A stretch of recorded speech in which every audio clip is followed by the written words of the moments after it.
I'd like to call to order the Hatfield Township Board of Commissioners Workshop Meeting for March 8, 2023. Roll call. President Zipfel. Here. Vice President Rogers. Here. Commissioner Andrus. Here. Commissioner Lees. Commissioner Zimmerman. Here. I would like to ask Commissioner Deb Zimmerman, who organized this wonderful event, tonight's special event, to lead us in the Pledge of Allegiance. Surprise.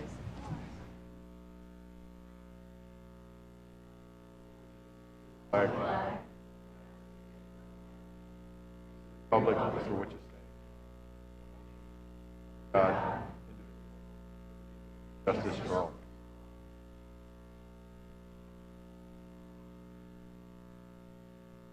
Okay, before we get to the fun stuff, we have a couple of housekeeping items that we do at every meeting, so you have to bear with us for a moment or two as we go through those. First is approval of tonight's agenda. Is there a motion for approval of this evening's agenda? So moved. Motion by Vice President Rogers. Second. Second by Commissioner Zimmerman. All in favor of approving the agenda before you say aye. Aye. Opposed? Hearing none, no opposition, we can move ahead with our agenda. Citizens' comments. Are there any citizens' comments on agenda items? Right, we're going to move swiftly to the consent items. Is there a motion to enter into the record the consent items listed in your agenda? So moved. Motion by Vice President Rogers. Second. Second by Commissioner Zimmerman.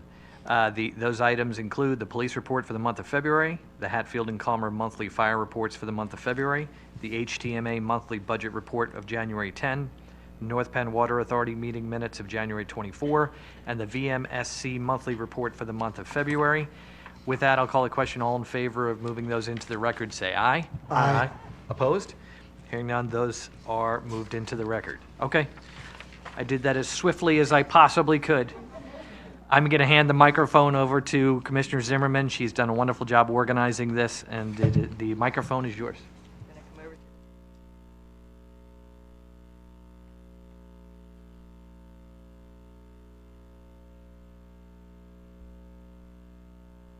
First of all, I'd like to welcome everybody who came tonight to the meeting. Of course, I'm sure there's some of you here that are here for this exciting meeting tonight. But for the rest of you, the families and friends of our 5 honorees, our 5 notable women of Hatfield, we're very pleased that you're here, and we're very pleased to recognize them tonight for their contributions.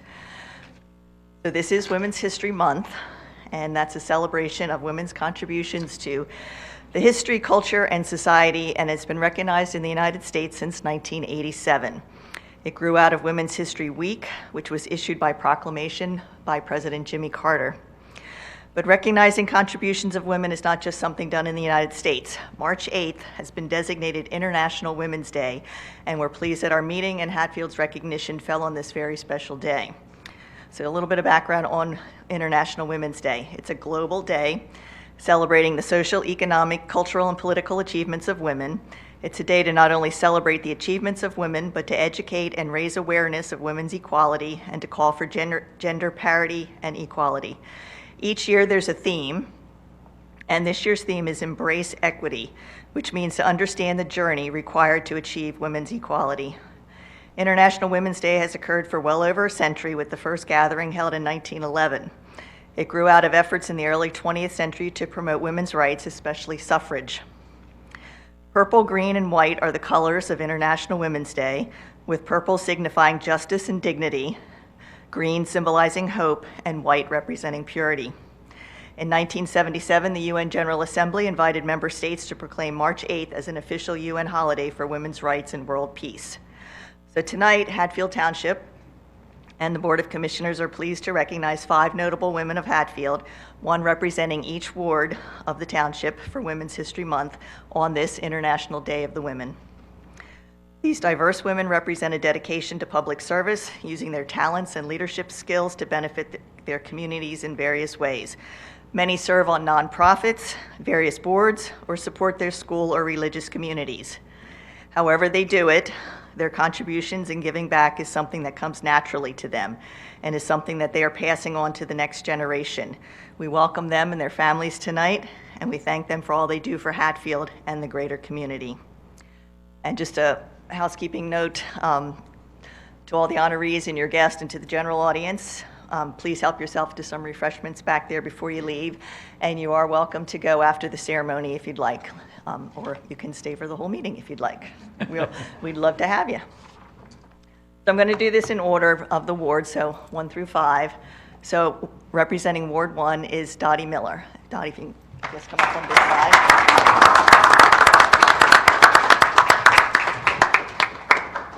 Well, not yet.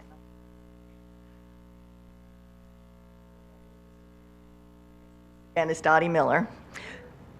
Dottie has devoted most of her adult life helping others and trying to make life better for as many people as she can. No matter how many hats Dottie wears or has worn, she says she could never have done all that she's done alone. She credits the support of her family, her husband Bob, her son, daughter-in-law, and grandson, as well as her faith as key motivators for her community service. Dottie recently retired from Merck after a 41-year career there, holding several positions, including Statistical Research Associate, Marketing Data Associate, and Lab Services Coordinator. In this last position, Dottie would oversee the coordination of research supplies, make sure all the needed supplies were available, troubleshoot orders, and notarize patents for the scientist, among other duties. Dottie kept up with her responsibilities throughout her career by taking several continuing ed courses, including receiving an MBA from Auburn University. Keeping Dottie just as busy as her work responsibilities at Merck, she took on the job as president of the union, the OPEIU, which is the Office and Professional Employees International Union, 1937 of the AFL-CIO, position she held for over 32 years and was the first woman to hold that position. Constantly battling sexism, Dottie worked for women's issues in the workplace, including equal pay, better health care, a robust family and medical leave policy, as well as the ability to work from home. In her capacity as union president, Dottie was head negotiator for contracts for wages, benefits, and work issues. Other issues Dottie dealt with included investigating denied medical claims through consults with insurance companies, assessing and identifying training needs, recognizing and supporting diversity and outreach programs, working with HR on various issues for members, including FMLA, equal employment opportunity, and affirmative action rules and regulations, as well as taking the union from an adversarial position to a position of cooperation and respect when dealing with the company on issues. And just like she did with her position with Merck, Dottie took many courses to help make her a better union president. Some of these include attending Penn State's Pennsylvania AFL-CIO Labor Institute, Harvard Law School's program on negotiation, American University's seminar on unionism, as well as other courses or seminars on ethics, arbitration, workers' comp, and customer service. Even in the course of her union responsibilities, Dottie found ways to help the community.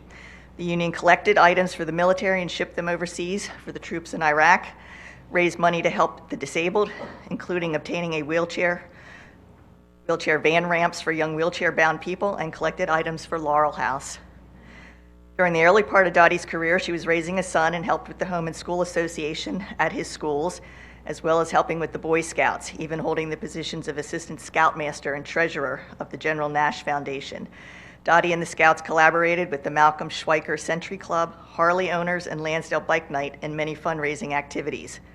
Also, while her son was young, Dottie served as assistant soccer coach and division manager of the Montgomery Soccer Association.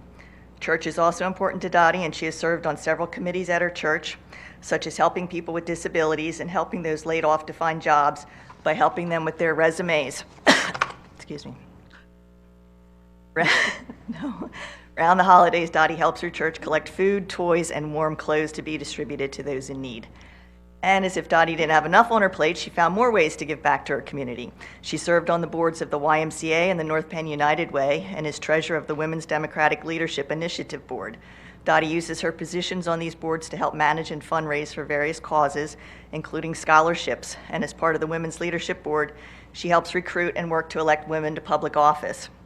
She also serves as the State Democratic Committee Southeast Caucus Chair, and as part of this caucus, Dottie began a disability caucus to promote disability issues as well as get out the vote initiative with the disabled community. Not all. Dottie has served as a member, secretary and vice chair of Monco Works, a nonprofit which is responsible for workforce development activities within the county. This includes working with other nonprofits that help at-risk youth and adults with jobs, training, and apprenticeships. Dottie also chaired the County Commission on Women and Families and did work focusing on women wanting to go to college or return to college by raising funds to provide scholarships and other outreach events. In addition to all of Dottie's work with the union, the county, and her political involvement, she still found time to give back to her Hatfield community. In 2008, Dottie has been serving on the Township's Planning Commission, which reviews applications and plans from various builders or residents for compliance of the Township regulation and ordinance, and she helps to negotiate changes to any plans or waivers. She was recently elected president of the commission and will be the first woman to hold that title.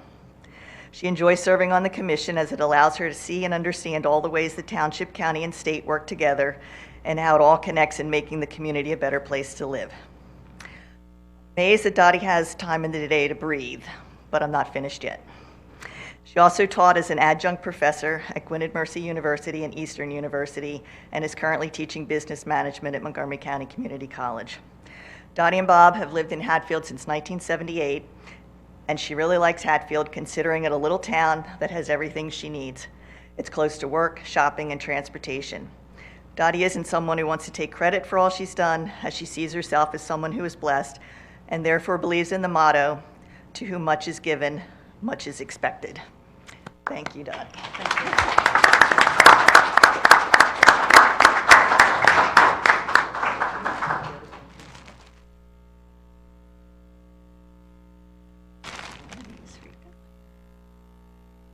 Thank you very much. I want to thank the Board of Commissioners. I'm not going to talk because Deb read my entire life right here.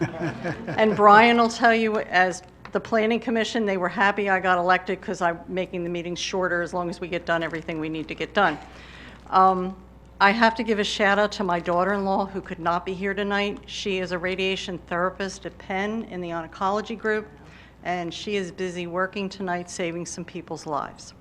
So, my family's here. They're important. These women that are being honored, terrific. We do what we do because it's just what we do, and it's not because we expect anything. So thank you very much. I really appreciate it.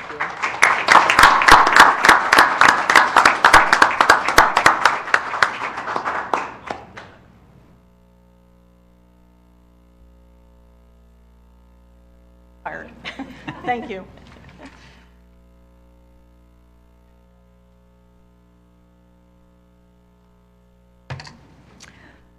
Okay, Ward 2 is Tina Sowitz.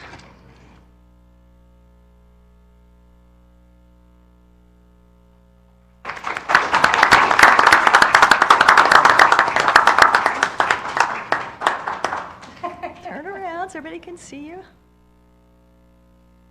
Tina Sowitz is a steady presence at most of our board meetings. So if you come to the meetings regularly, you'll see Tina and a lot of times her husband Bob as well. And she's been involved in her community for many years, having moved to Hatfield from Philadelphia in 1987 with her husband Bob. When Tina sets her mind on a course, she follows through on a straight line until completion. She's been involved in many projects in the township over the last 30 years. Tina worked with our township manager, Aaron, and our Chief Tierney to write a leash law for dogs and their owners in the township. She was also consulted on the formation of the dog park. Tina is a block captain for the Neighborhood Watch, and as block captain, Tina will receive meeting information and any alerts or information that she gets from the organizer of the group or the police department, and then she will disseminate this information to the township residents by phone or email.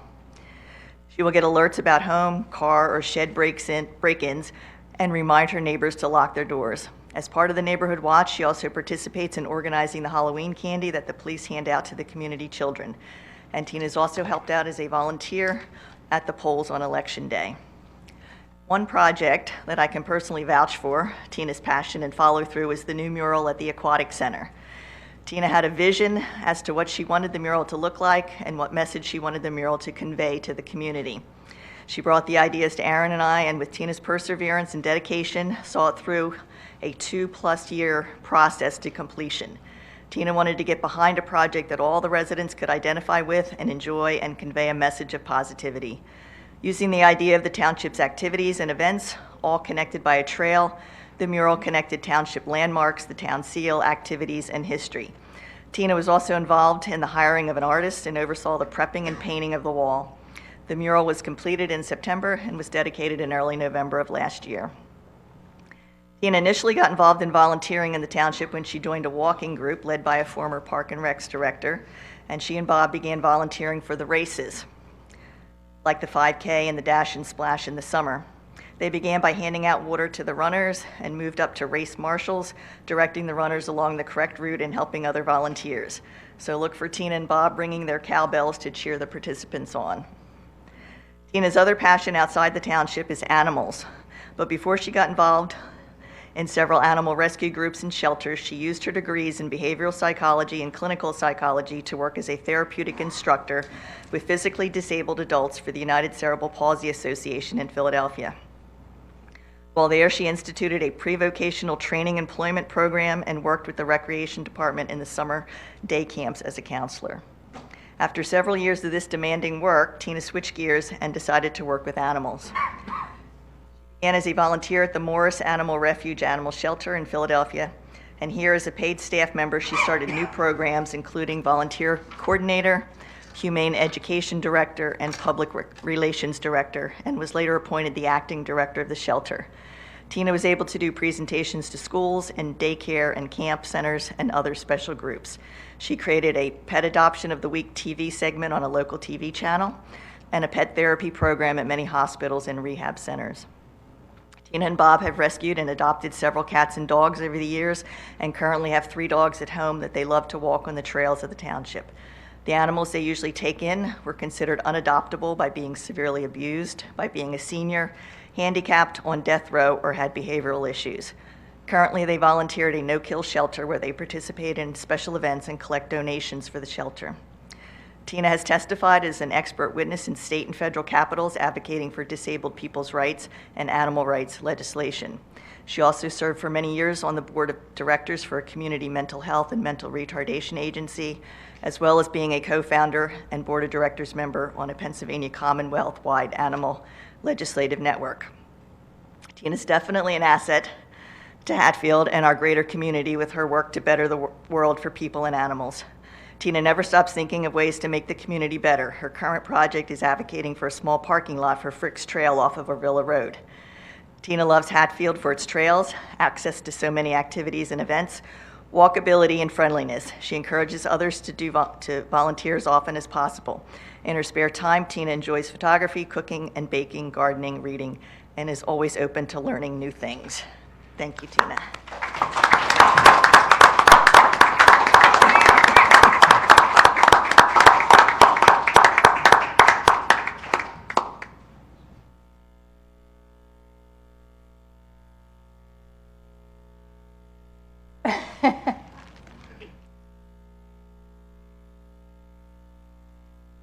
I don't know where to go from there, but thank you so much. I really appreciate this. It's an honor to do anything in our township. Thank you to the commissioners and to the staff of our township. I'm a little speechless, but for a change. Yes, for a change. But anyway, everybody here, thank you for coming. Thank you for supporting all of us. The women, I am honored, so honored to be a part of this. Deb, thank you so much for putting this together. Thank you for reading everything. There's water over there for you too. Okay. To the women that I will share this moment with, thank you so much for being you. We can't do it without you, and we're all in this together, and we're just going to make it all right, that's for sure. Thank you so much, everybody. Thank you.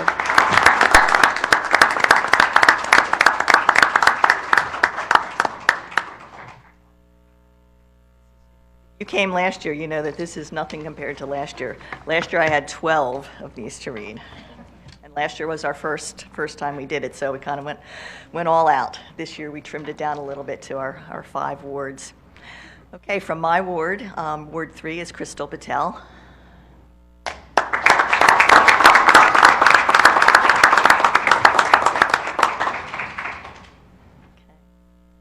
Crystal has a passion for giving back, and this is a trait that she also tries to instill in her 2 teenage children. She is one of our most regular and consistent volunteers, helping out for many years with various park and recreation events. Crystal was born in India and came to Pennsylvania as a child with her family, and for many years growing up in the Lansdowne, Upper Darby area, she worked in her parents' store, giving her a sense of helping others and giving back to her community. After graduating from Temple and receiving a degree in chemistry, Crystal married and set out to begin her own career. Obtaining a position at Clean Earth here in Hatfield, Crystal and her husband, Briges, moved to the township in 2003. Currently, Crystal is the lab manager for Clean Earth, overseeing lab operations and managing 4 chemists who work under her. Clean Earth is an environmental and regulated waste management service where remediation, disposal, recycling, and reuse solutions are performed for things like contaminated soil, dredged materials, hazardous and non-hazardous waste. Clean Earth performs these services for the energy, commercial, industrial, retail, and healthcare markets. Crystal's responsibility in the lab is to test many of these contaminants, such as testing soil to make sure no chemicals are leaching out. She also does much of the analytical work and report writing for the company's clients. Crystal and Clean Earth partner with the Township for Earth Day, and residents can take some of their household waste items to the facility to be recycled. Clean Earth has also partnered with the Township in the past to sponsor a nature camp. During the camp, Crystal and some of her chemists volunteered to educate campers about the importance of recycling and the beneficial reuse of daily items we'd normally throw in the trash, such as making coin purses or small wallets out of Capri Sun juice pouches. How do you like that one? She also helped with showing the campers how to make ice cream from liquid nitrogen, making biodegradable spring flower seeds using paper pulp, making slime and oobleck, a mixture of cornstarch and water that can be identified as both a solid and a liquid. Pretty cool. Once Crystal's children were old enough, she enrolled them in the township's summer camp programs and began to stay and help out in any way that she could. This experience led to Crystal looking for more volunteer opportunities within the township. The park and rec activity seemed to be a good fit because she could volunteer and bring her children to the events. Crystal was paired up with a volunteer mentor, which turned out to be Tina, and her husband Bob. So Tina and Bob showed Crystal the ropes, and she began volunteering by helping out at the various races. This led to volunteering for other events like Rocktoberfest, park cleanups, and the Christmas activities. She enjoys helping out with the arts and crafts, and again, she can bring her children along. All these years of helping with her children has instilled a sense of helping others into them. Crystal and her daughter Gia have worked together at the Santa Cookie Shop, as well as other events, and because of this exposure, Gia is now a camp counselor at the Township Summer Camp. Crystal has also volunteered at her children's schools as chaperone for events or field trips, and also helped with numerous class parties. In the community, she will bake cookies for the elderly who live in the borough at Paradise Manor, and sometimes will stay to play bingo with the residents. She and her daughter have also volunteered at an arts and craft event at the Elmwood Park Zoo during the holiday season. Crystal helps out as much as she can at her Hindu temple, particularly with the cultural events. Whether it's through her professional work or just on her own time, Crystal is a true believer in giving back to her community and helping out in any way that she can. Looking into the future, Crystal says she finds it hard to imagine doing nothing one day when life finally slows down for her. She will always dedicate her time and energy to causes she believes in, and this sense of giving back will continue into the future generations as she has instilled her passion for the environment and helping others into her children.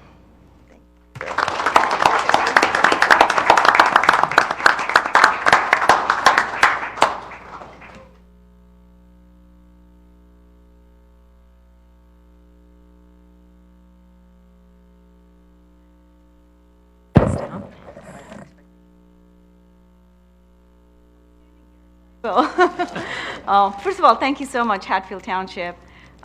It's an honor, actually, to be recognized among all these other women, and it's, like Tina said, I'm speechless at the moment. I do talk a lot, but right now, I don't know what to say.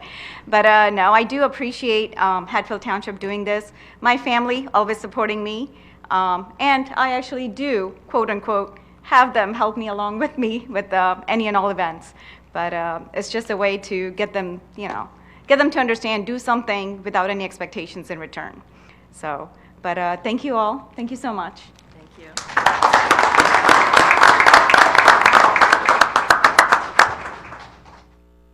Okay, next is Ward 4 and Jennifer Breen.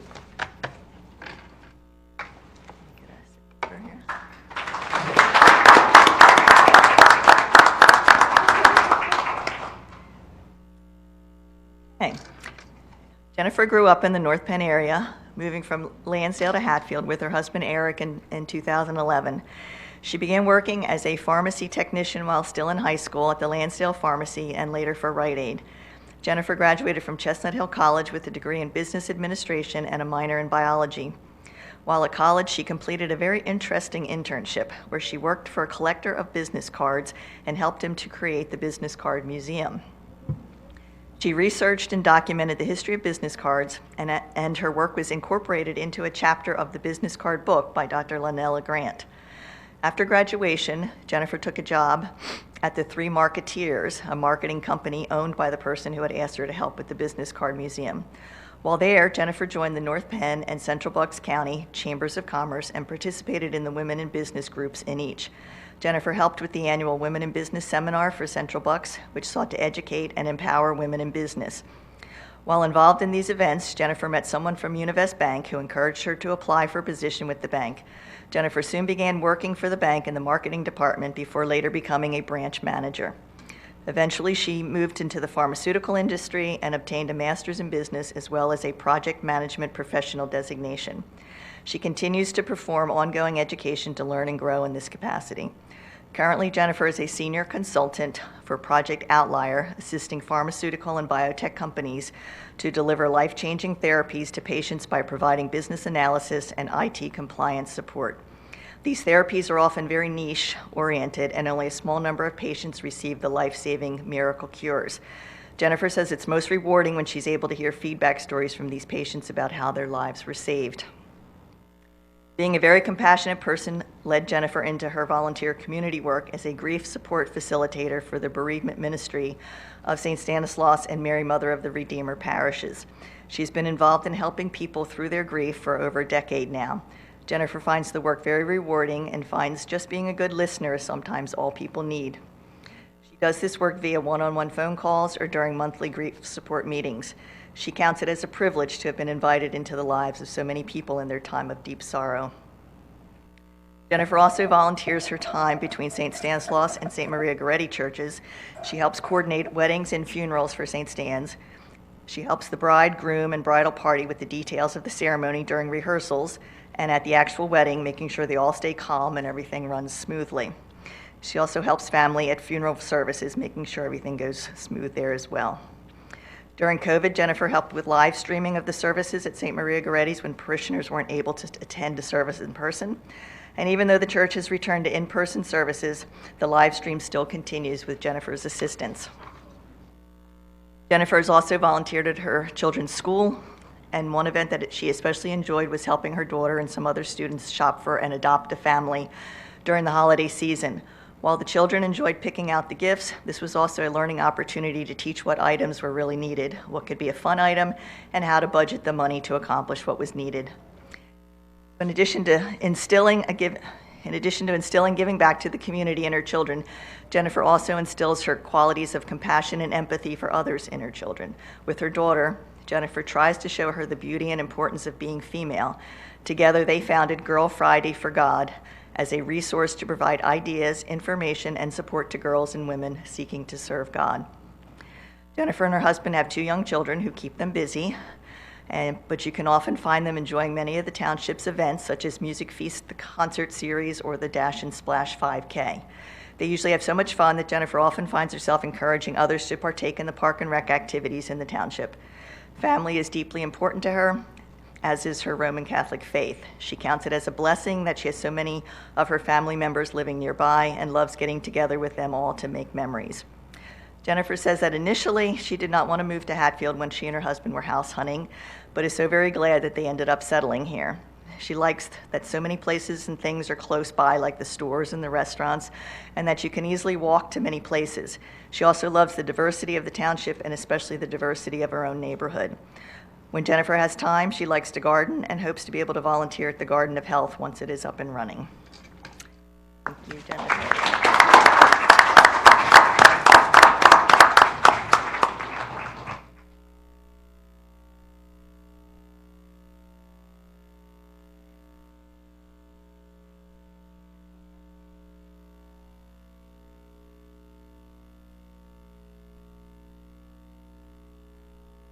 I'll make it quick. I know, we're trying to make this quick.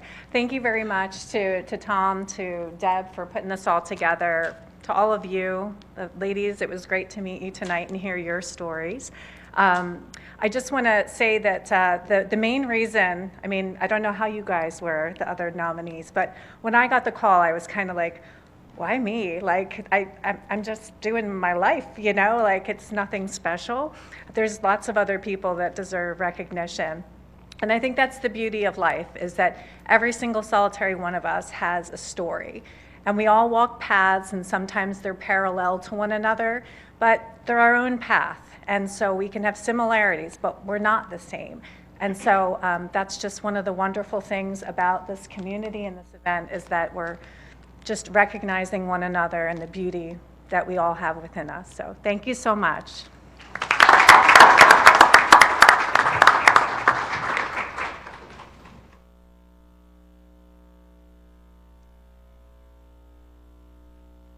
Ward 5, Corinne Landauer.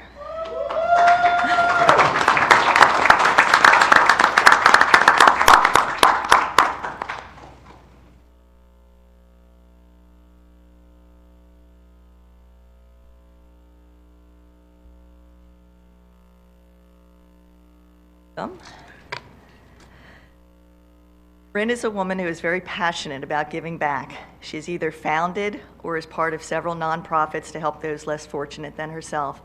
She and her husband Tom both give back to the community, and as a mother of 3, Corinne also makes sure that she participates in her children's activities. Corinne's journey to Hatfield began in 2003 when she followed her brother here from New York, having been born in Harlem and raised in Queens. Corinne is an elected constable of Montgomery County and is serving her 2nd term. She is the first Black woman to hold this position and is one of only 2 Black constables for the county. In this job, Corinne is responsible for carrying out orders from a judge and may include delivering eviction notices, levies on properties, prisoner transport, as well as civil service duties for attorneys like delivering warrants or subpoenas. Seeing the rate of evictions go up during and after the pandemic, Corinne saw a need where tenants could use some protection legally to stay in their homes. Recognizing that need, she is currently in the process of working with a magisterial judge and with state legislators to come up with the Landlord-Tenant Bill of Rights. Also, recognizing a need for youth to have a place to go or activities to participate in when not in school, Corinne founded the Marion Lawrence Foundation, named after her grandmother. The foundation has programs that try to develop excellence in young people. Most of the programs revolve around music, as Corinne's grandmother was a former opera singer. Corinne has organized the youth around the Quakertown area into a musical ensemble, and the group will come together to perform praise and worship music, or as someone in the group calls it, protest music, at various community events. Corinne is also the assistant director of the Montgomery County chapter of the Democratic Black Caucus, which was founded 2 years ago. The mission of the Black Caucus is to find, cultivate, and train Black candidates for office, as well as to identify and engage Black voters. One project that this group worked on was securing Juneteenth as a federal holiday. Another organization that Corinne is part of is the HOPE Alliance. HOPE stands for Helping Organizations Promote Equity, and is a for-profit and religious organization for Black members of Montgomery County. Using strength in numbers, HOPE Alliance raises awareness and furthers the mission of each organization under its umbrella, as well as helps with fundraising and various community events. These organizations include the Cheltenham NAACP, the Black Caucus, as well as many others.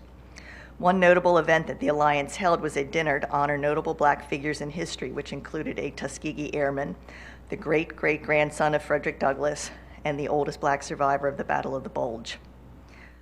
Another way that Corinne helps the youth in our community is through an event called Chat and Chew, where she helps bring in speakers for the high school for a career day type event.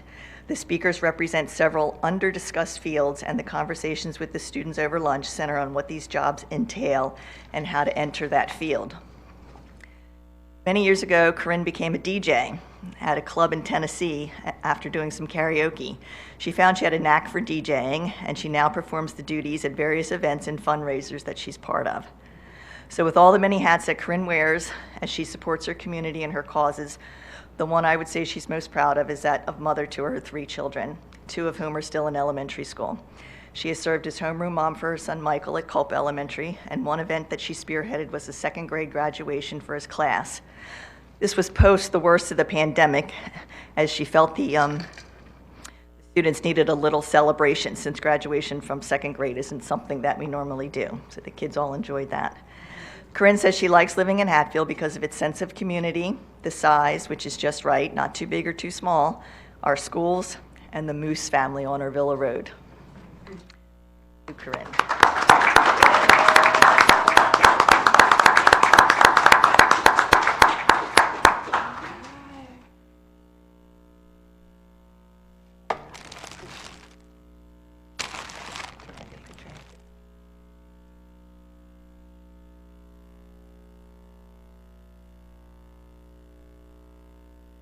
Good evening, Hatfield.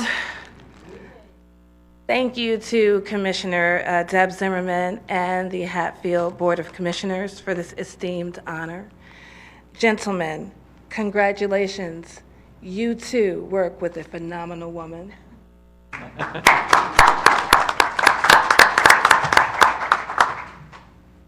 I started my day today in urgent care. My daughter has pneumonia, so we'll be leaving early. And tomorrow I bury my dad.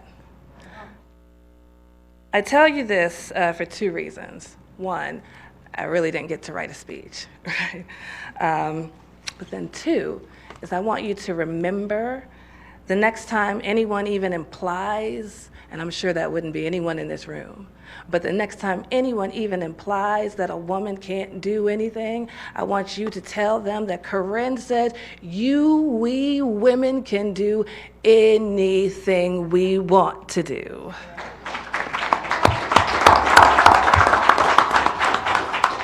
I thank you to my wonderful husband, Tom Landauer. You are not only a rock within this community, but a solid rock of my life, and I thank you and I love you. To my children, Alex, Ava, and Michael, thank you for being amazing human beings.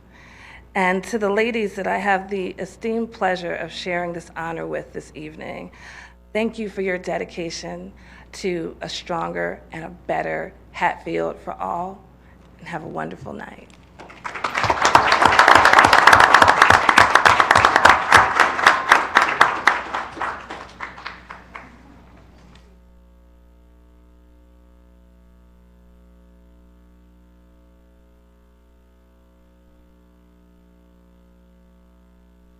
I thought Commissioner Zimmerman not only did a fantastic job organizing this and doing this tonight, but what I thought was one of the most telling statements she made was that she was recognizing notable women of Hatfield. And she mistakenly said that there are 5 here tonight, and I'm sure there are others, but not being recognized. But tonight we want to recognize a 6th. And I know that we did this briefly last year, but I think we should do it again for sure, because this is an absolutely fantastic event, something that we will continue with your assistance, I hope. And I did not have a list of all of your accomplishments and the years of contribution to our community, but I know that it is lengthy. I know that from having got to work with you over the last 3 years. It's been our honor as a board to work with you for so many different reasons. And this is just a little token of our appreciation. So thank you for everything you do for us and for Hatfield.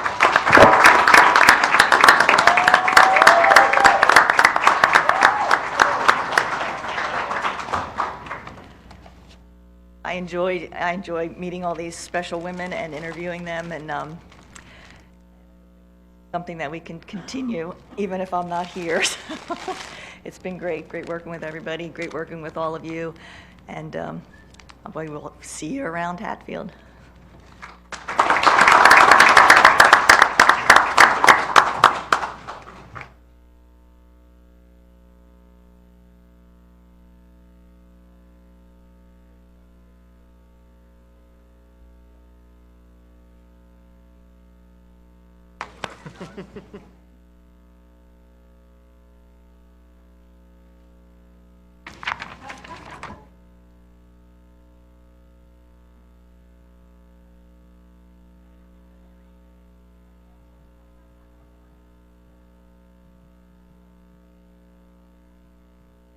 Help yourself to the refreshments. Don't forget those.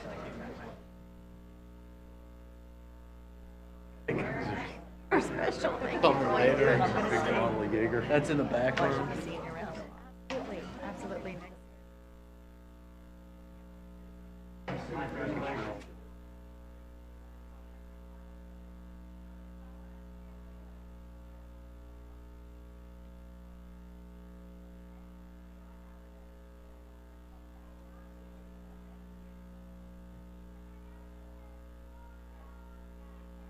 Yeah, it was,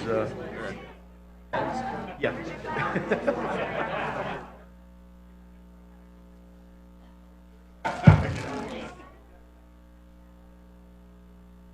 I am. Well, it means that you're going to be there. That's the most Well, important yeah, thing. except on this march, because I'm going to be. I don't know That's if we're right. gonna have one more. Yeah, I'll try to kick them all back.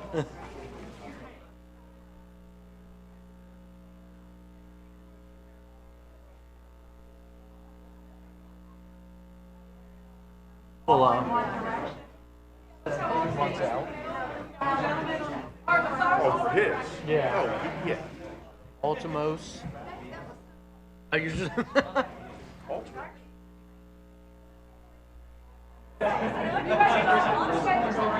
I was going to say, it's better go into makeup. Well, they're not idiots. No. So, yeah, that's. Have a plan together.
Oh, to the greenhouse.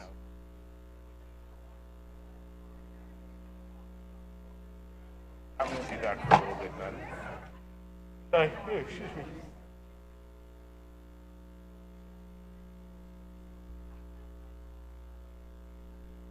Congratulations, that was very impressive. Oh, you know what you can do with that. That's what you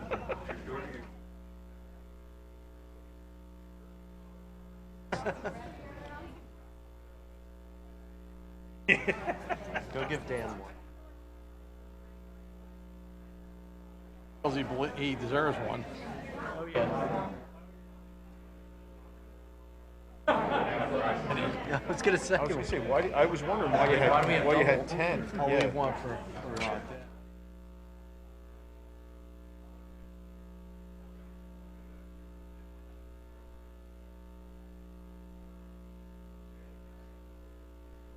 Congratulations again. I don't think one of them did that, right?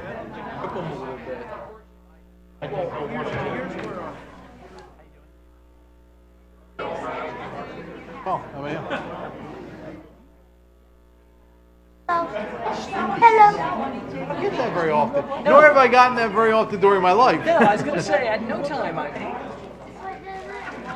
Okay, say something. Say, hi, everybody, I'm Marcus. Wait, will it actually be on the speakers? Yep, go ahead, Teddy. No. My days in school, no one ever told me I looked studious. I got called a lot of other He things. does look studious, and you are correct. But you know what? We, as a group up here, we can't let him know that because that would be a compliment. We can't compliment him. Hey, now we're talking. Now we're talking. I would agree. I would say studious. I mean, just because you look that way doesn't mean, you know. We're gonna go about 2 feet here. Oh boy. So we go, yeah. Hey, what's happening? My annual state of the address. All 2 people that are here. I promise I'll be less than 6 years. Good. good? You know how thrilled I am every time which I have time? to stand up there. The worst days of my life.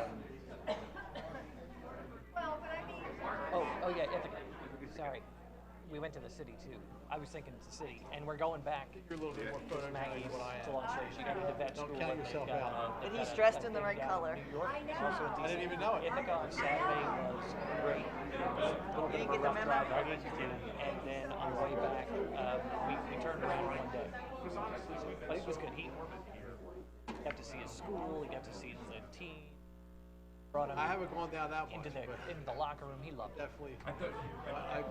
My shirt size has changed dramatically. I heard it was a crowd. I keep because I might have to wear them again.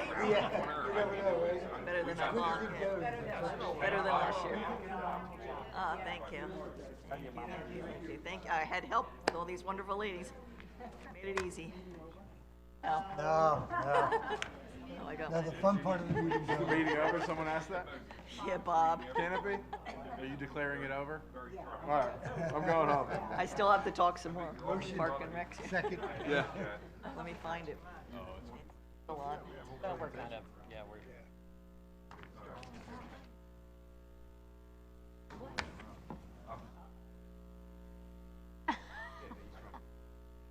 Oh, you are going up to the. Hey, I nice thought to were see you. joking. Yeah. Oh, how thank about you, it? thank you.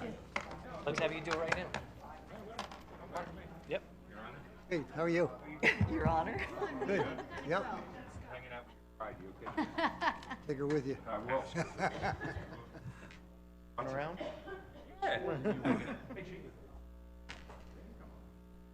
I knew you had one inside. It's another. Okay, that's what I didn't catch. Okay, we are going to go back into our meeting. Congratulations to everyone. Live in the township. And congratulations to those of you who are willing enough to stick around for the rest of the meeting. Actually, I got a quick note that there will be a quick report from our tax collector, Dan Reevy. Dan, if you'd like to go to the podium. Good evening, everyone. You know my motto, be brief, be brilliant, and be done. So tonight will be no exception, even for you, Chief. You're gonna start with me. There you go. Ladies and gentlemen, residents of Hatfield, tax bills are out. They hit the streets yesterday. I wanted to extend my personal and professional thanks and gratitude and congratulations to this board. 9 consecutive years of a zero tax increase. I think they deserve a round of applause. That's running very good government. Aaron, you and your team are exceptional. I've really gotten to know folks here and how the inner workings of the township government in my first year here in office, and we really, really have an exceptional team here in Hatfield. So hats off to you all, and Aaron, and to your team. Again, we got the bills out a little late, first year climbing the learning curve. Actually, it's going to benefit the resident because you're keeping your money a little bit longer, but just want to let everyone know you're not missing out on your 2% discount. It's a 60-day window, so the bills hit the street yesterday. You will have until May the 5th to get your 2% discount. So feel free. Don't think you have to run to my office by the 31st. You have till May, or yes, May 5th. And then from May 6th to July 5th is our face value period. And then after July 6th to the 31st is our penalty phase. So that covers all that. On a closing note, I wanted to extend my personal congratulations to our honorees tonight. Exceptional stories, and personally with Jen Breen's a neighbor of mine, and she's great. Tina, your contributions to our township are exceptional. You've been visible for years, and you're truly a role model, and so are the other ladies, Corinne and the other folks. So that's it for me. If there's not any questions, I will let your meeting move on. And like I said, bills are out, and feel free to give us a call. If you have any questions, drop us an email. We're here to serve. Thank you. All right. Thank you, Mr. Tax Collector. All right, we're going to move into our committee report. Planning and Zoning Committee, Vice President Rogers. Nothing tonight, thank you. Okay. Public Works Committee, Commissioner Lees. I don't think he has any, he's not here, but I don't think anyone's covering unless you have something there. No report, Mr. President. I'll mention a few items, Public Works related, under the manager's reports. Oh, okay. Parks and Recreation Committee, Commissioner Zimmerman. Again. Okay, so we've got the classes again, your Get Fit classes. Registration is open for the spring session starting in April. The classes started in April. Zumba starts on April 16th. That's a Sunday morning, 9 to 10. Remix starts on the 17th on a Monday, 7 to 8 p.m. Pound on Tuesday, 6:30 to 7:30, and yoga on Thursdays, starting on the 13th. All classes are held in the Township Administration Building, the community room. Class fees vary depending on the session length. Visit the website for more details and information. Winter, spring, indoor pickleball, that already started. It goes through the middle of May, Mondays and Wednesdays, 12:30 to 3, Fridays, 9:30 to 12. Online registration is available, and it's at XL Sports on North Penn Road. In April, there will be a Medicare seminar. Ready, Set, Medicare welcomes Del Val Senior Advisor Steve Perlman to discuss information that'll help you make informed decisions about your health care. That'll be on Thursday, April the 20th, from 6:30 to 8 here in the Administration Building. You need to register, but it is free. Upcoming events, we've got Earth Day coming up next month, so save the date for our annual Earth Day event. It'll be Saturday, April the 15th.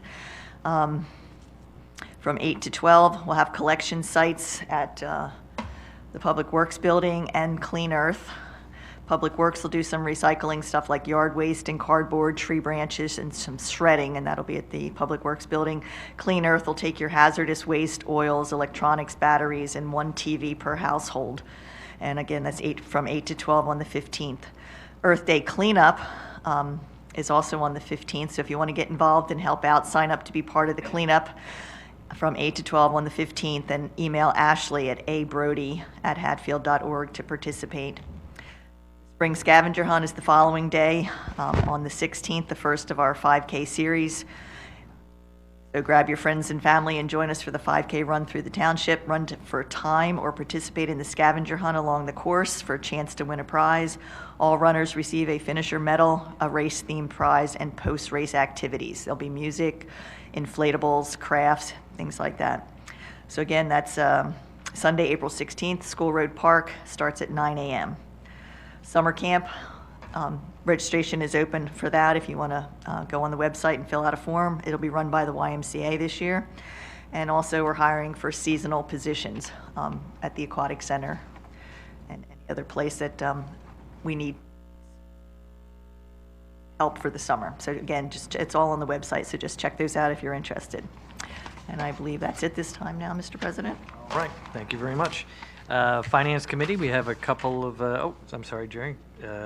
I skipped myself. I skipped myself and didn't do public safety. Let me jump in real quick. So the Hatfield Township Police Department officers will be conducting a Coffee with a Cop event on March 24th at 2:45 p.m. until 5:45 at the Giant Food Store at Snyder's.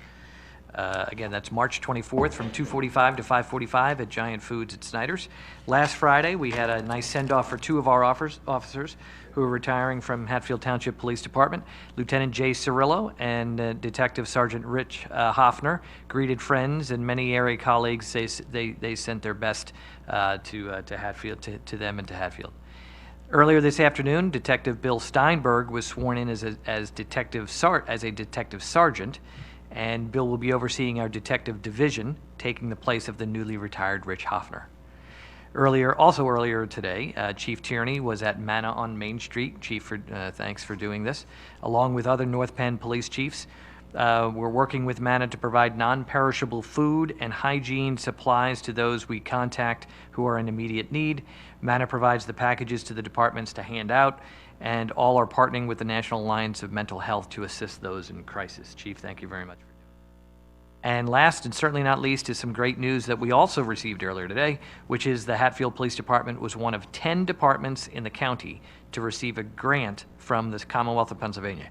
We just got notice that we're receiving just over $92,000 for assorted equipment purchases, and we submitted the grant last year, and obviously we're thrilled to have the grant having been approved.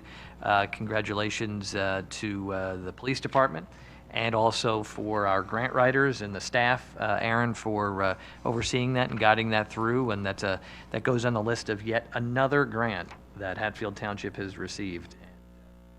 We probably shouldn't announce it too much or too often, because then people are going to think that maybe, more than our fair share, but that's because we have the best staff and the best police department. So thank you for everything that you're doing. All right, now I will go to the Finance Committee. Sorry about that, Commissioner Andrus. The microphone is yours. Thank you very much. Great news from President Zippel about the recent grant awards for Hatfield Police Department. As everyone knows, we haven't raised taxes in Hatfield in 9 years, and we do our best to contain costs, but still improve services and pursue projects. Without our grant success, we wouldn't have a safer intersection or cow path in our villa. We wouldn't have traffic signal improvements at dozens of intersections. We wouldn't have a Fricks Trail, an upcoming Liberty Bell Trail, functioning and safe bridges, or soon to be expanded and redeveloped Clemens Park. So those grants mean a lot to Hatfield Township. In fact, since 2012, Hatfield Township has been awarded over $10 million worth of grant funding from the state, county, and federal government. And I got a list here, and it's pretty impressive. Traffic control upgrades, Maple Avenue Bridge, Walnut Street Bridge, Route 463 signal system, trail system connection, design of the cow path and Rail intersections. This is long. $10 million worth of grants, which is great. These are highly competitive grants, and without this funding, our town would look very different than it does today. Special thanks to Anton from McMahon Bowman Company, who has been a rainmaker for this funding for the past decade. We are currently applying for grants to offset cost of the new police station, and also for the construction of a safer Welsh-Ornerville Road intersections. Keep pushing to get these projects completed without putting the entire cost on only the Hatfield taxpayer. So again, the staff does a wonderful job, and especially Anton does a great job getting these grants for the township, and that makes a big difference in whether or not we can keep taxes the way they are. $10 million is an awful lot of money. So thank you. All right, we're going to jump into our one action item for the evening, which is Resolution 23-03. Aaron, should I take the motion for approval, or do you want to discuss? Your call. All right, why don't we take the motion? The chair will make the motion for approval of Resolution 2303. Is there a second? Second. Second by Vice President Rogers. And so why don't, if you want to walk us through this, Aaron, a little bit. Sure. Thanks, Mr. President. As you know, last meeting we had Pete Dorney here, Executive Director of the Hatfield Township Municipal Authority, and he went over the budget for the 23-24 year for the sewer authority, and in that budget there is a proposed increase due to all the rising costs that they've had to manage over the last several years. With the increase, we saw 2 weeks ago that the township in Hatfield, our sewer costs are still within the top 10 of the lowest of the entire region, bottom 10% comes to rates in the region. One adjustment since the presentation, the sewer board had an additional meeting and decided the increase would just be a little more than what we had discussed a few weeks ago, so $5 instead of $4 per household per month.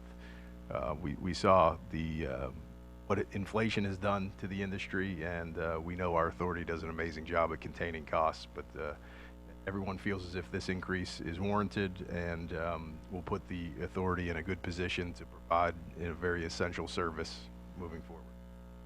Again, the budget is developed and by the Sewer Authority Board as a housekeeping item. The Township Commissioners every year for the start of their fiscal calendar approves the budget by resolution.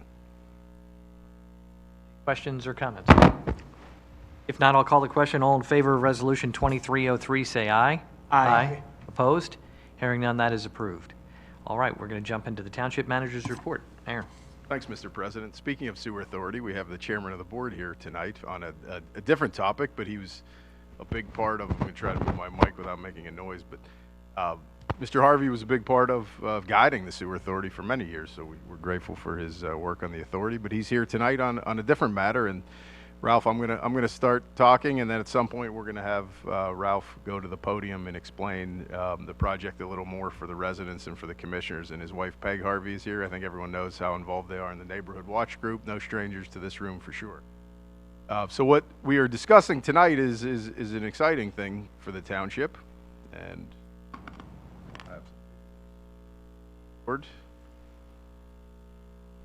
Harvey family lives at 2550 Line Lexington Road, and currently they're pursuing to preserve their property, 25 acres on Line Lexington. At this point, they're going through a pretty lengthy and difficult process in order to participate in the state's farmland preservation program, where there's a conservation easement then purchased by the state.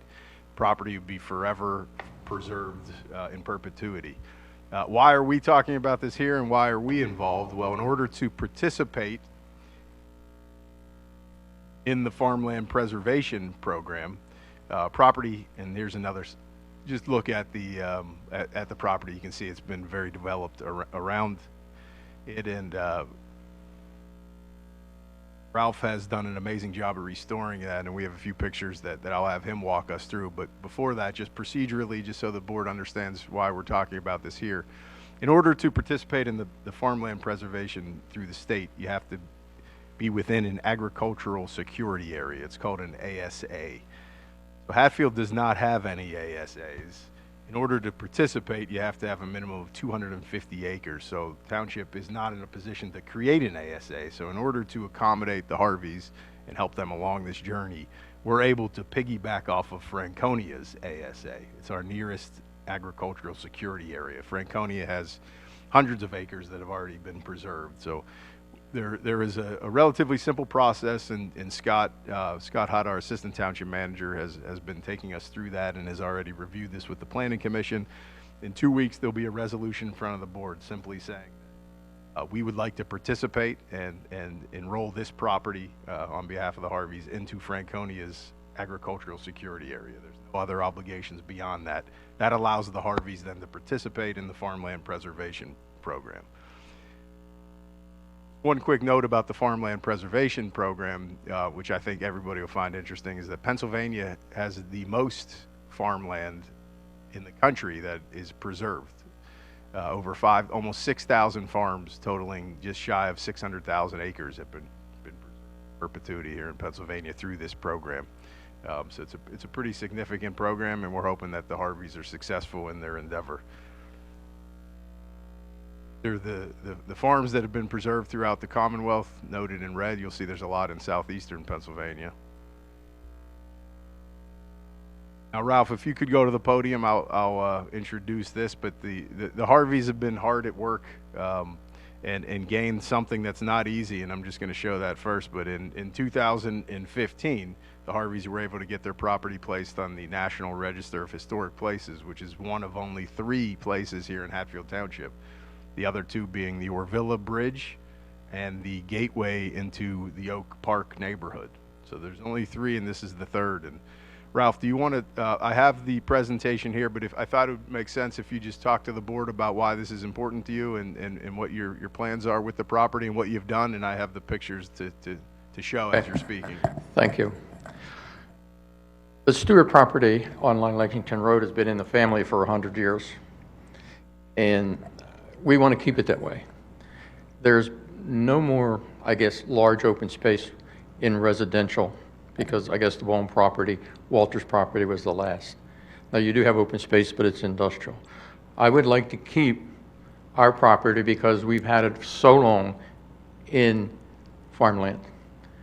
And in looking around, because it has, over the years, it's been kind of costly to do nothing with the property.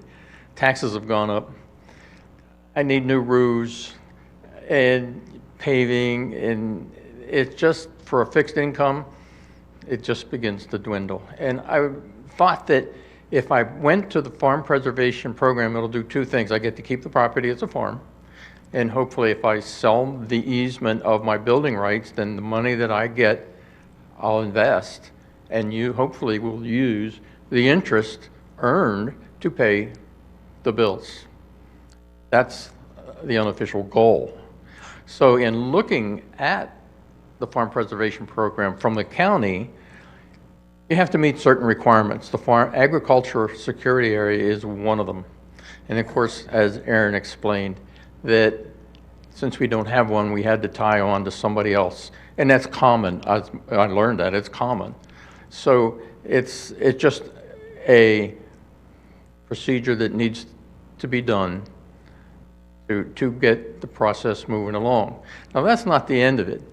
They really would like to see it as a working farm. Now, it's been dormant for years. When my father-in-law passed away, I sort of kept it in open fields. And, but I found a farmer, and I figured, who wants to come this distance, bring their plow down 309 to do some work? No. And so I just never thought I could find anybody, but I did. And the farmers, they live in Chalfont, New Britain, about 2-3 miles away. If you go New Galena Road, you can enter their property from there. And it's not that far. And the guy, he cut the hay this year. He got 800 bales out of the property. And it's a value, that value equals the value that they need to see for a working farm. The other thing that needs to be checked off and approved is a soil survey.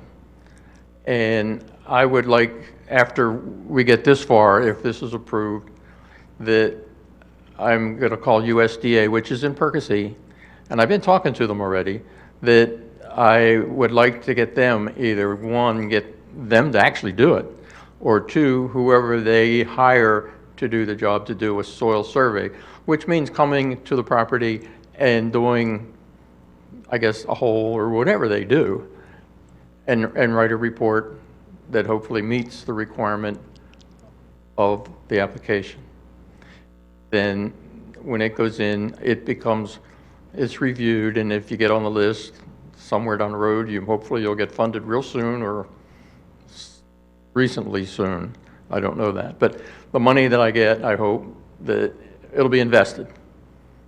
It'll be invested so I feel that I've been able to take the hit on what it costs to keep it what it is today. But I really don't know who we give the farm to in the family, can they do that? And I really want to make sure that they can, because it's important to us to keep the farm. Now Aaron's been doing pictures here of the property. Now,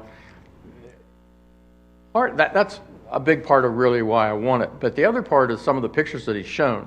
I know he's pulled it off, like the barn here. And I can talk about that if you have the time. That shape of a barn is not common for this area. And that's really what got me started. These pictures and whatever will be part of a presentation. Larry Steven asked me to do a farm history.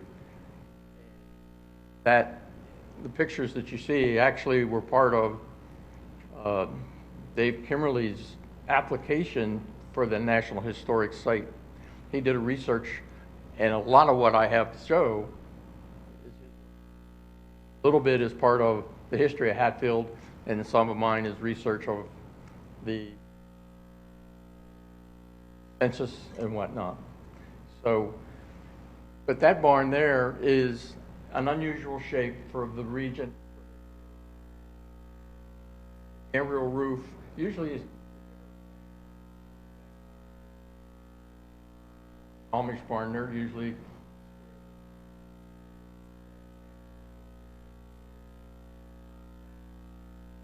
this came through this area. The only one I ever saw was like to Harrisburg just before the first thing. Our barn, you can see it all. Right, it's this shape.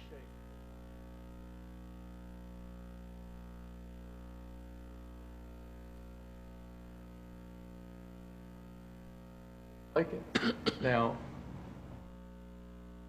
what you have here is obviously the different doors. Two you can see. Left door was for the cows. Houses, well, in the 1800s, the house was next to the barn, so you get the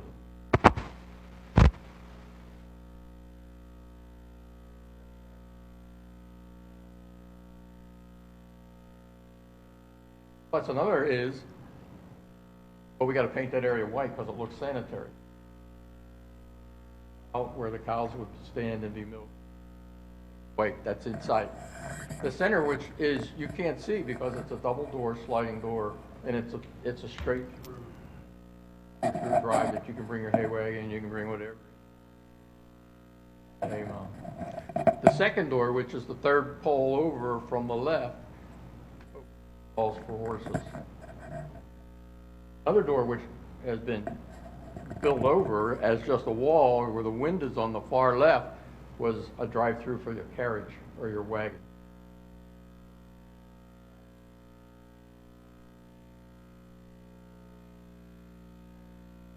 Next one over. And a lot of things you see, like a lot of windows, there's no electric. There's been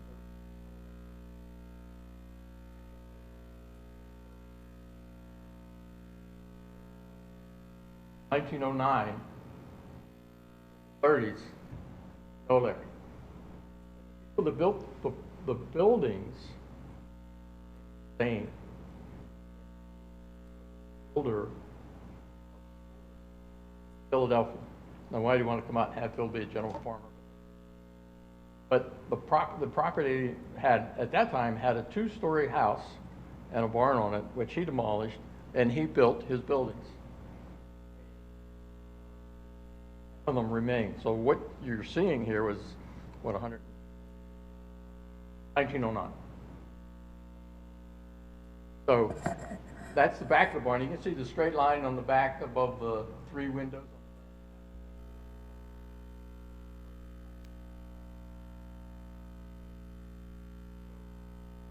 And then the double doors with the 1 window in it, that's the drive-through for the hay or whatever.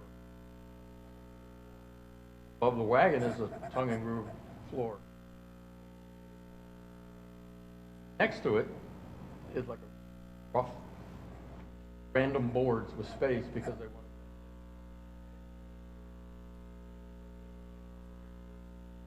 bale wet hay.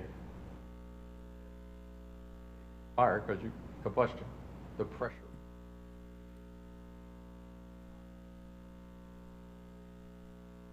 Far side over the Kyle's thing.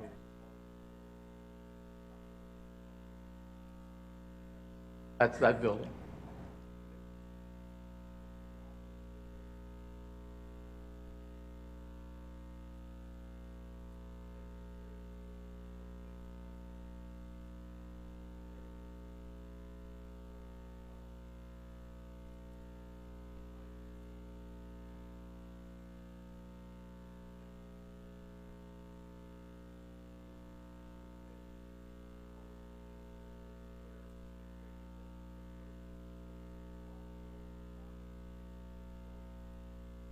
It's a 20 by 100 right now, but originally it was 20 by. Produce was brought in a dirt floor. On the other side were double doors. They brought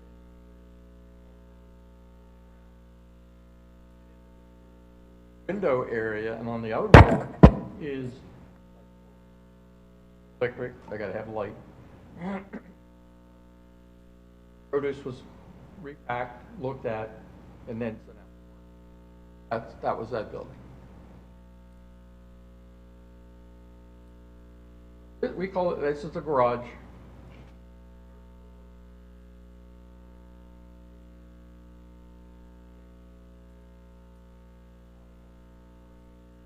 Second floor, there is no floor except for the back 10 feet. Solid floor, and we figured that's where the farm. Bottom of the steps is a sink that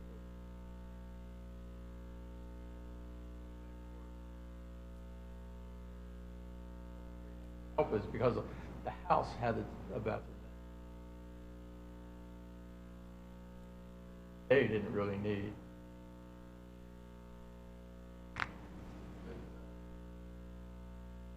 This the 10 by 10 building right there is the milk house.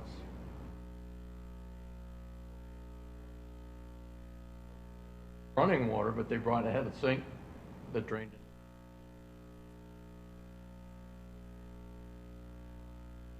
Behind that building is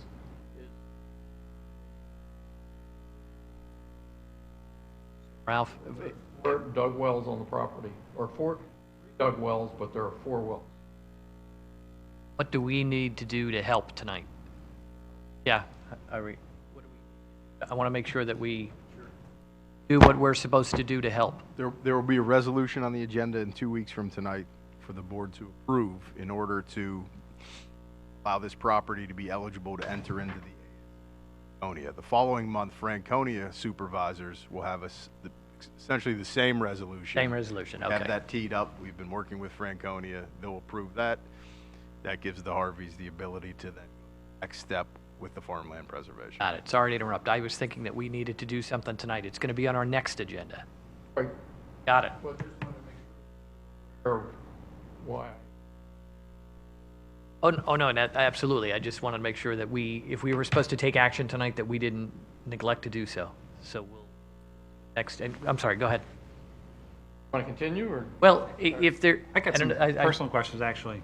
So your family took ownership of this in 19... About? Pardon? Your family has owned it since 9...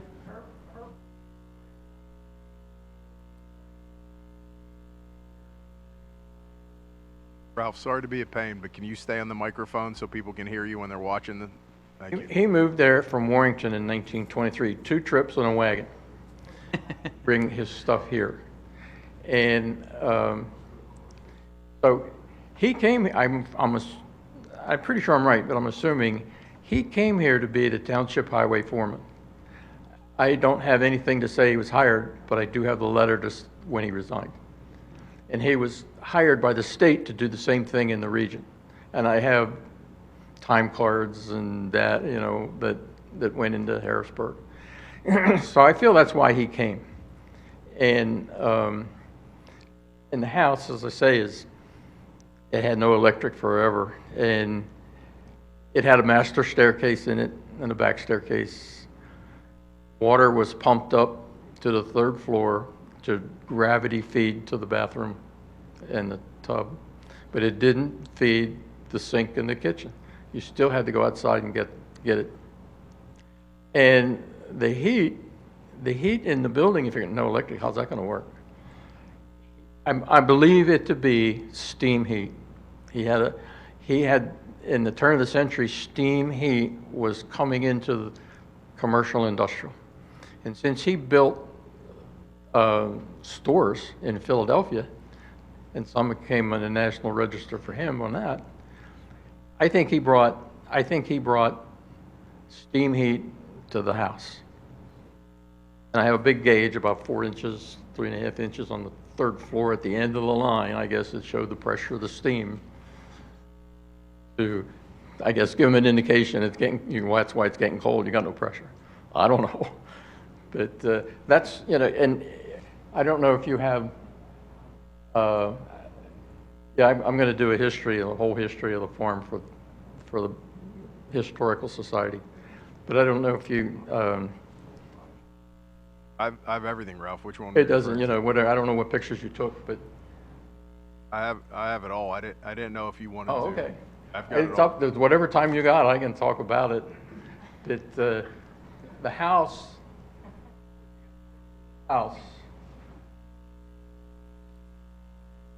This house? That, yeah, if you back up one, if you had it in the order that that's the side of the house.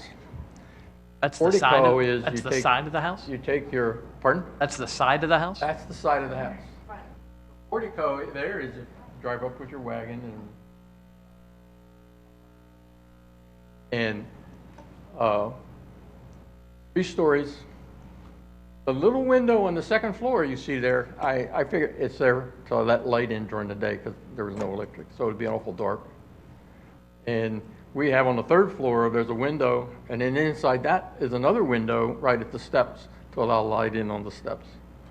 So they were thinking about, I guess, that kind of event. Now the next picture, which you had prior to that, that's the front of the house. And the front of the house, now, when they supposedly, according to David Kimmerly, is when they place the house, you put it to where you get a good view, away from the barn, but you get a good view. So this guy, when he built the house, doesn't show because it's been removed.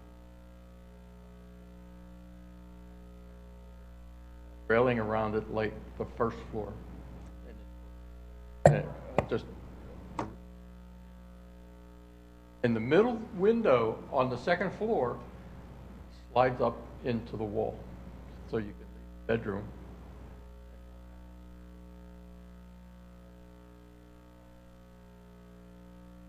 Unique for this area anyway. So I just wanted to show you that. I mean, Oh, we appreciate it. You're going to be, you'll be here for our next meeting as well, right? Why wouldn't we want you? I think I was going to ask Aaron if he could share this with, maybe put it up on the site or something so people could take a look at it, and then share it with the commissioners so we could flip through it as well. Because I think it'd be interesting, we'd take a look at it and have you back, and if we had any questions, we'd have a little more time to digest it. Added this in here. This is the agriculture census. Then you're going to see in this next couple pages a window of what Hatfield was like in 1927. Now, every farm took their agriculture census for the state. They sent it in. They compiled it, provided what you see here. And then, I downloaded it and found it and downloaded it. But you can, if you start, just read this top of the columns, you'll see what they're trying to do, how many acres, and then so forth. So I don't know what is that. Was that? Doesn't matter, but it just. I don't know. It's in. If you like history, and you like what happened or was like then, this would be interesting for you. Thinking the population of the cows exceeded the population of the citizens? Now, go back to one, and it's interesting for the next, it had horses. The one that had, there you go. 136 horses. There were, I think, 70, if you started out, there were 73 farms in Hatfield Township in 1927. Okay? Now, there were 136 horses in the whole township. And you can see the next column, an average of 2. And that pretty much, like 140, and so that number's pretty good. But if you keep on going to the next slide, there's next slide.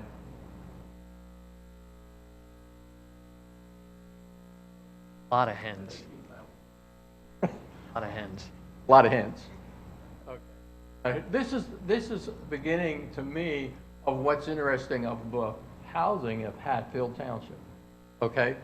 Now, go to water. If you see water, how many farms had water? How many had running water? That's your house. Interesting. Interesting. Just to see.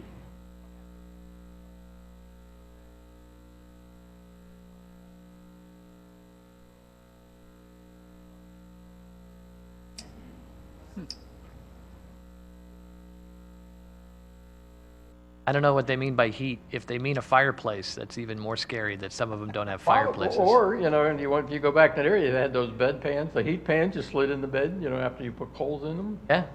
That. Yeah. Can we put this up on our site and so make it available to our folks and to our commissioners? My whole presentation for the Historical Society. Okay, that would be great. And then But the central system, I think, was our farm. It had a central heating system. Oh, is that right? One. Okay?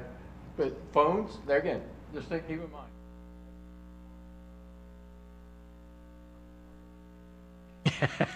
It was one line. I've had a farm in New England was a party line. Yeah, yeah.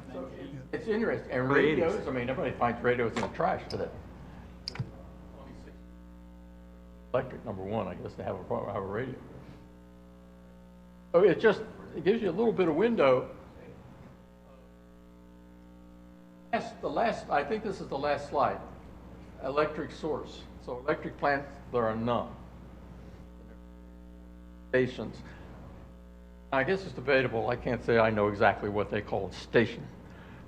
But, they could have, and they had one with gasoline engines. I don't know if we saw that.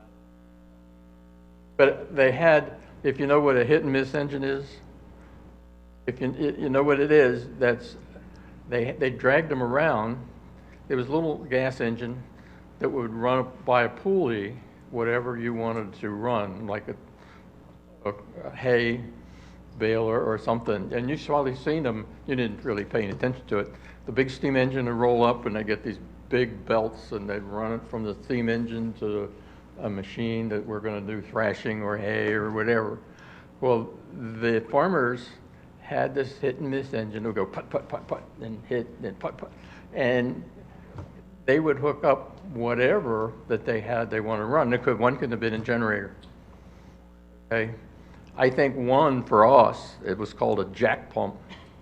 It would take a well pump and it would pump the well and it would pump water up to the 3rd floor so we could gravity feed the bathroom.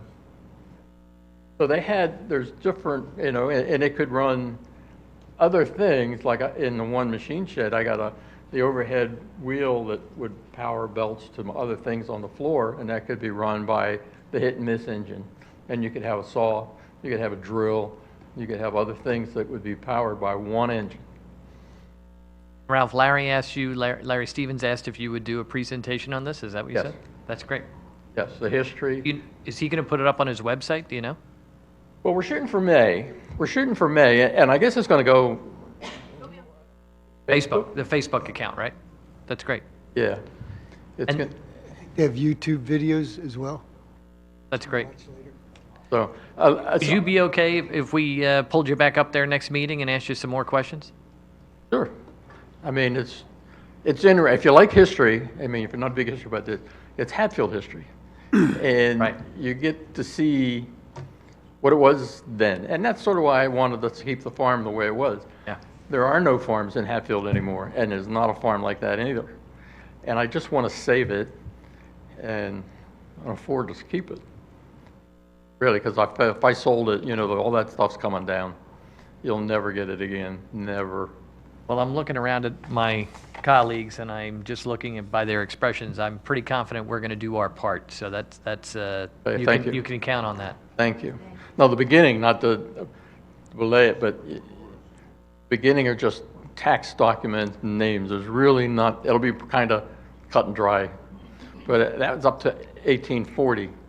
Then 1850 and on, the census came, they changed their whole format there where they listed everybody living there, ages, what do they do, occupations, a little bit more to know. Now, I don't know where you have it, that the farm was sold twice at auction. And what is in it, again, it's just a piece of history, that what was sold and how much the value was. You wouldn't believe a horse for 75 cents. It's unbelievable what you think, but it's just really, and it sort of gives you what the property, like the 2-story house I know was demolished because the guy that lived there had a servant and he died, and they sold, there was one, there it is right there. There's one of them, okay? Yeah, there's one of them, and so that tells you a little bit about the house. Then the next page, what else is sold at the auction is the estimated value, and if you look at that, a carriage, 75 cents. Okay, a bedroom suit, $1.50. And it's just interesting because, of course, value was a little different then. Yep. But it is just really,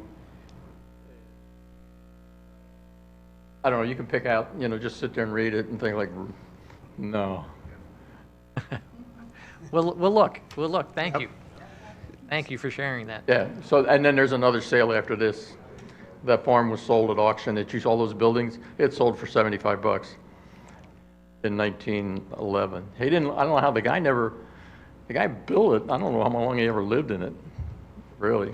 But it was then, and then it passed through several hands till 23, and then Walter Stewart, her grandfather, bought it, and then it's been ours ever since. Thank you. Thank you. Sure. Greatly appreciate it.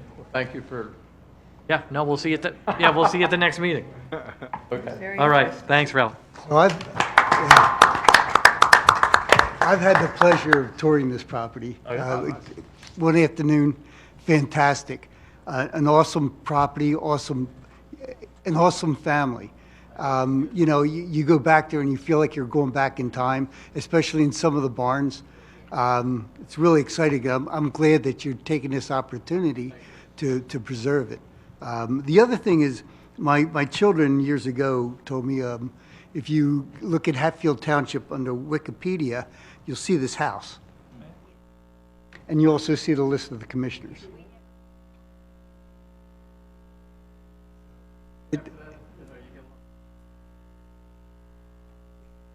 Pretty impressive property.